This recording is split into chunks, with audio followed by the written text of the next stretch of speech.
4.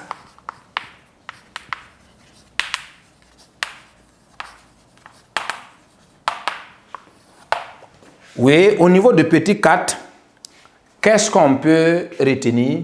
En réalité, c'est dire seulement, puisqu'on va essayer de proposer une formule à ça, puisqu'on vient de dire au niveau de l'observation que quoi? Au niveau de petit 2, on a dit que le volume du gaz recueilli à la cathode. Donc, ça veut dire que le volume de gaz, c'est quel gaz on recueille à la cathode? C'est le dihydrogène. Donc, le volume du gaz recueilli à la cathode est le double du volume du gaz recueilli à l'anode. Ici, c'est O2 et puis ici, là, c'est H2. Voilà, donc, qu'est-ce qu'on peut retenir par rapport à ça? On peut dire que V, si on prend V comme étant le volume, V de dihydrogène est égal à 2 fois V de O2. Voilà, donc voici une formule qu'on peut retenir, voilà, puisque ça peut vous servir dans les exercices ou bien au devoir. Par exemple, ici, on peut dire que par exemple, le volume au niveau de O2, on vous donne l'information que le volume de O2 là, c'est 40. Et puis, on vous demande de calculer le volume de H2. Il y a une formule pour ça, il y a une relation qui lie V de H2 et puis V de O2. Donc, normalement, ça ne doit pas causer de problème. Si on vous donne V de O2 et puis on vous demande de déterminer V de H2, voilà, on prend le coefficient 2 multiplié par V de O2. Dans le contraire, dans le cas contraire, si on vous donne V de H2 et puis on vous demande de calculer V de O2, voilà, si on veut tirer V de O2 ici, V de O2 est égal à quoi? V de H2 sur 2. Voilà, donc c'est une formule que vous devez savoir manipuler. Voilà, sans problème. Voilà, donc c'est ce qu'on va retenir concernant ce qu'on appelle quoi? Au niveau de petit 4. Donc ici, au niveau du premier tiret, ça, c'est juste dire ce qu'on vient de dire, c'est la même chose, c'est une répétition. Mais comme la répétition est pédagogique, on peut noter sans problème. Voilà, donc le test des gaz recueillis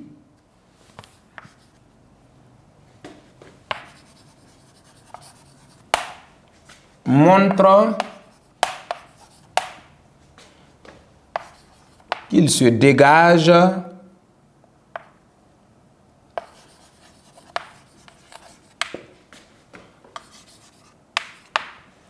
du di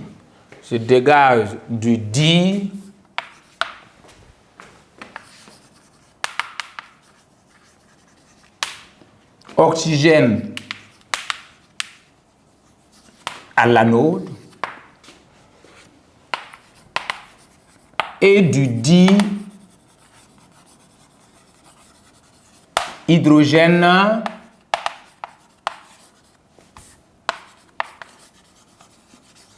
à la cathode. Voilà, donc ici, qu'est-ce qu'on peut retenir? V de H2 est égal à 2 fois V de O2. Voilà, voici ce qu'on peut retenir par rapport à ça. Maintenant, on peut tirer V de O2, ça donne V de H2 sur 2. Puisque quand vous avez une formule, il y a des conséquences à cette formule. Ça veut dire qu'il faut savoir manipuler cette formule. Voilà, donc on va continuer toujours avec le petit 4, ce qu'on appelle interprétation. Voilà, maintenant, ici, puisque au départ de notre expérience, on avait mis l'eau et la soude. Maintenant, lorsqu'on ferme l'interrupteur K, on a constaté qu'au départ, il n'y avait pas de dihydrogène et de dioxygène. Voilà. Maintenant, lorsqu'on ferme l'interrupteur K, on constate la formation du dihydrogène et le dioxygène. La question qu'on se pose ici, est-ce que c'est la soude qui s'est décomposée en dihydrogène et en dioxygène ou bien c'est l'eau? Voilà, généralement, l'objectif, c'est ça, puisque il faut qu'on sache est-ce que réellement, puisque c'est ou bien c'est les deux.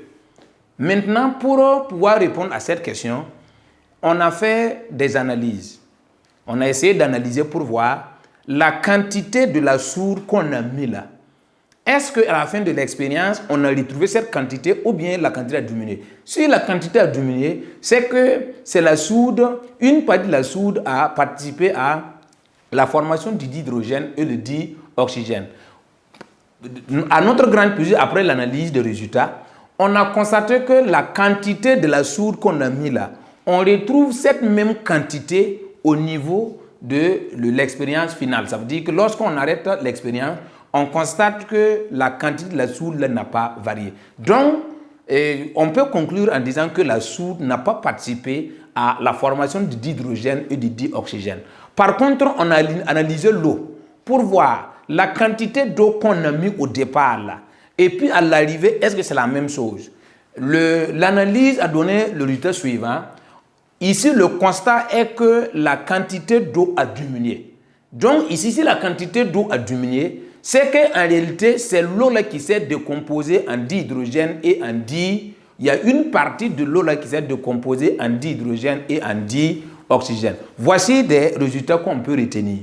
Voilà, donc ici, la soude qu'on a mis là, c'est juste pour rendre la solution conductrice du courant. Il ne participe pas. Voilà, puisque à la fin, on retrouve la même quantité. Voilà, donc c'est comme par exemple un téléspectateur ou bien un supporter qui est là arrêté. Il ne participe pas au jeu. Dès qu'on tire la boule là, il ne peut pas transformer la boule puisqu'il ne participe pas. Donc ici, il ne peut pas changer la trajectoire de la boule. Rien.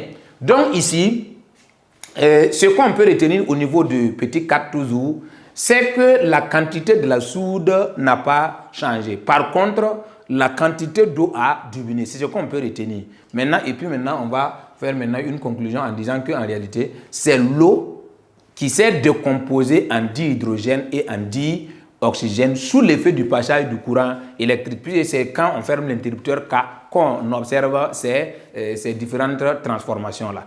Voilà, donc on va noter ça au niveau du deuxième tiret.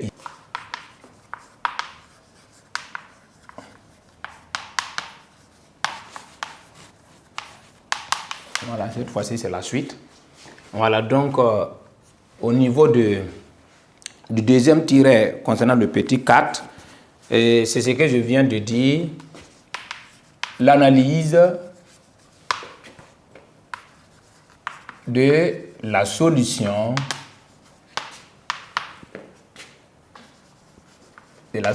restante.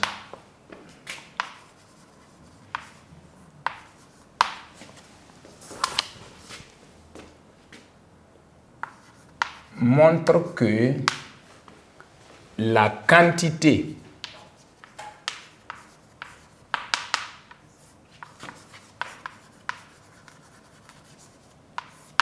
de la soude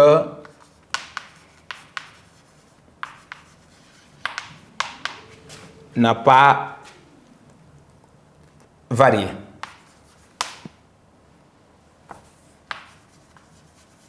Mais la quantité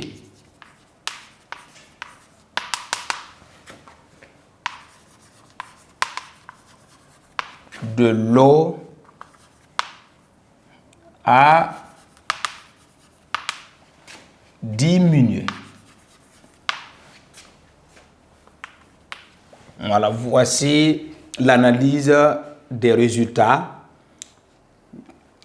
qui a donné ainsi la quantité de la soude qu'on a mis au départ là, on retrouve la même quantité. Donc ça veut dire que la soude n'a pas participé.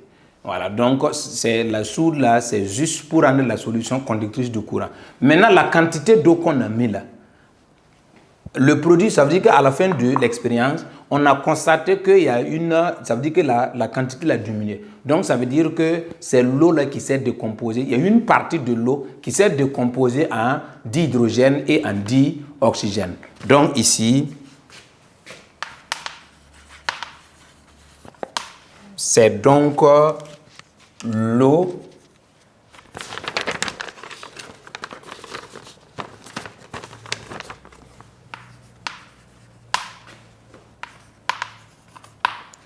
qui s'est décomposée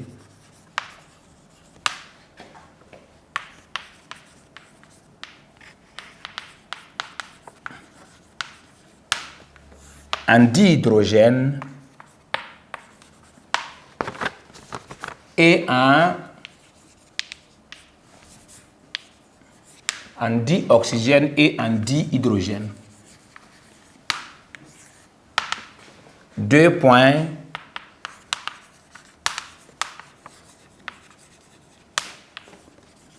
C'est l'électrolyse de l'eau.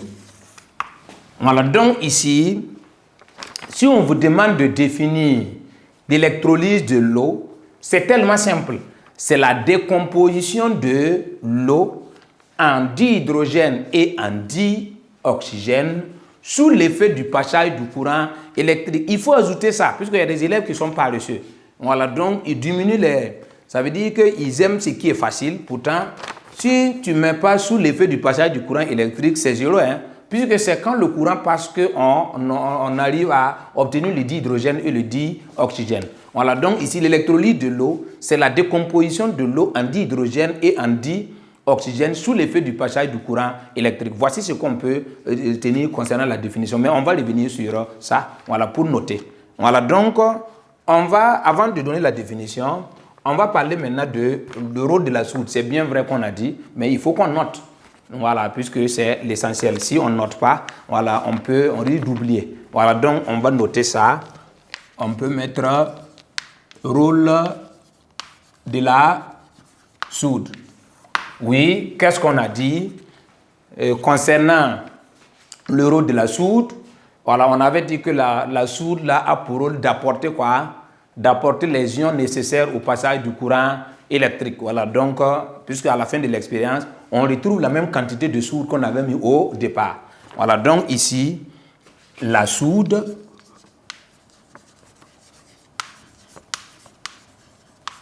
apporte les ions nécessaires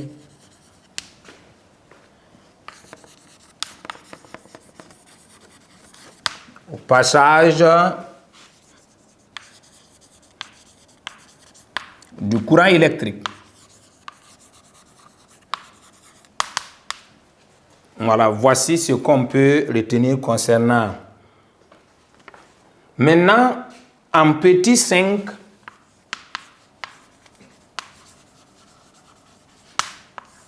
on va parler de conclusion concernant l'expérience.